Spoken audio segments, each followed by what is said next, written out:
the next presentation would be by Dr. Sally Tinkle from United States, and Sally is the Vice President? Deputy Director. Deputy Director. Pretty much the same. Yeah, that's right. Deputy Director of the National Nanotechnology Initiative, which has been put in place by the US government some years ago. And I think that the work what this National Nanotechnology Initiative is exemplary in very many ways, and we really have to what you are doing in US in this field, and it's a pleasure for me to give you the word now. Thank you very much, and thank you for your kind words. What I'd like to do in the next 5 minutes is tell you a little bit about the initiative that I represent and the U.S. perspective and how we approach nanotechnology and responsible development. So first of all, as you can see from this slide, there are 26 agencies and institutes of the U.S. government that have come together under the National Nanotechnology Initiative, or the NNI. We established this initiative because nanotechnology is highly interdisciplinary. And 10 years ago, 12 years ago, when we started this, multidisciplinary work was not so common. So we needed an extra effort, an extra coordination, focus in order to bring the right scientists together, the right industries together, and stakeholders in order to make this a successful field of science. And we came together to understand matter at the nanoscale for economic benefit, national security, and to improve the quality of life. And those are goals we share with almost every nation that has a nanotechnology program. We also in the United States defined our nanotechnology according to the focus we wanted to give the science. So because we determined, or early efforts suggested, that the bulk of the new and novel properties emerged between 1 and 100 nanometers, we made that our special focus. So our definition includes two components: the scale of 1 to 100 nanometers and emergent properties. So this combination is is our definition. It's adopted by all 26 agencies that participate in the NNI, although the regulatory agencies and some special agencies develop more context around it in order to perform the mission that's been given to them by the government. But this is the definition that we all stand behind. And I do want to make clear that we also recognize there are emergent properties outside the scale of 1 to 100 nanometers. So we don't disregard those. It's just not our primary focus. We established a vision and goals for the NNI because we knew, as did the European Union and the rest of the globe, recognized the phenomenal potential for these materials. We developed a vision that saw these materials as revolutionary, as creating a disruptive technology that could move applications for all of the social benefit forward in novel and unique ways that we could not imagine in 2000 and 2001. Our goals span the product pipeline, so we have goals that focus on fundamental research, on technology transfer, on infrastructure and education and workforce development, and then our fourth goal is on responsible development. And that's not fourth in importance. That's just where it ended up in the list. However, its overarching importance for the success of the NNI is widely recognized. The NNI has 2 guidance documents. So each agency in the U.S. is given a mission by Congress that they must achieve.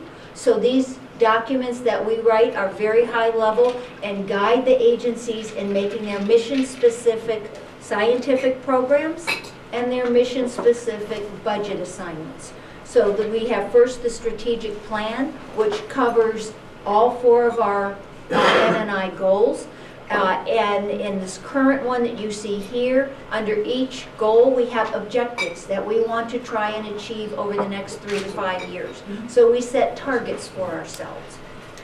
We also have a new program in this strategic plan called Signature Initiatives, which gives special emphasis to topic areas of critical importance. So energy, manufacturing, predictive modeling, sensor development. So we identified 5 particular areas. So that's in the strategic plan.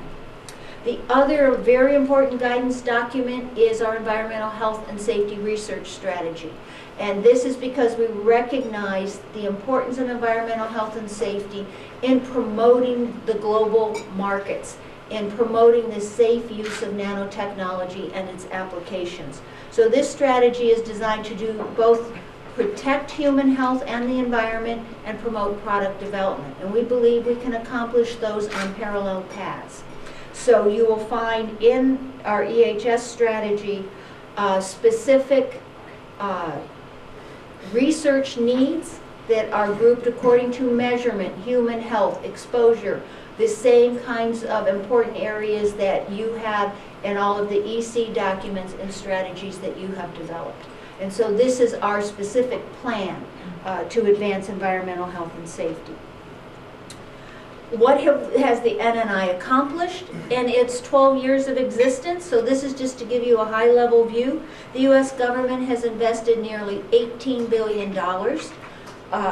The president called out nanotechnology, nano-environmental health and safety research, and our signature initiatives in his Science and Technology Priorities memo just in June of this year. So it continues to be a high priority for the United States. We have close to 8,000 now research projects in all 50 states, an extensive infrastructure of national labs, networks, and centers.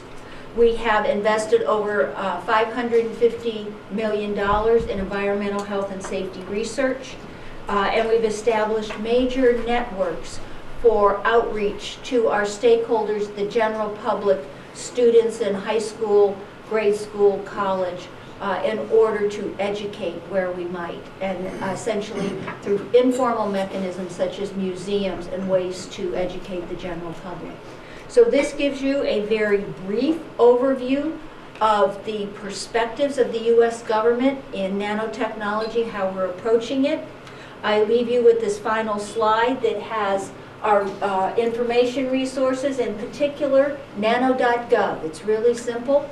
Nano.gov is our website, and from there you can find all of our publications, documents, strategies.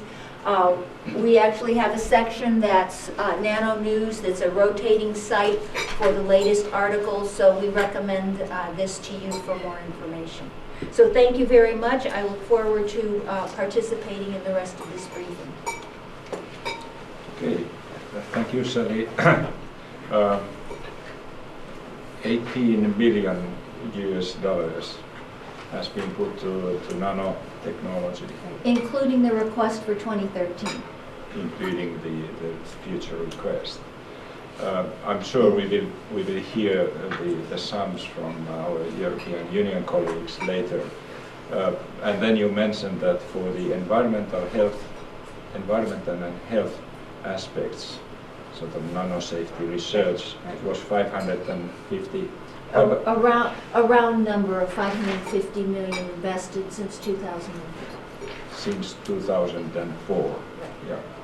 So this gives you an idea that what is the investment into the technology and what is the investment to the safety side or protective side, preventive side of this technology.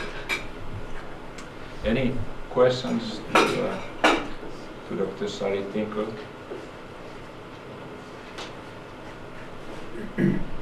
Yes, Asko. So maybe I can ask the obvious question. How do you see collaboration between a company like ours and being one way or the other a part of this program? Is that domestic only, or how do you see that? So at present, most of our efforts have been domestic. We work with our stakeholders on multiple levels. So we have within my office, so we are a coordination office to support this initiative. We have one individual full-time as our industry and state liaison. So he is our point of contact for industry and when industry has meetings, for him to go and participate in their meetings. So that's one level. We have an emphasis right now on technology transfer. We're in our second decade. So fundamental research, materials development, and now utilizing those materials for applications and translating them. So that's another focus in our office. We have a working group that's specifically of the agencies that have missions to industry that work very closely on industry-related issues.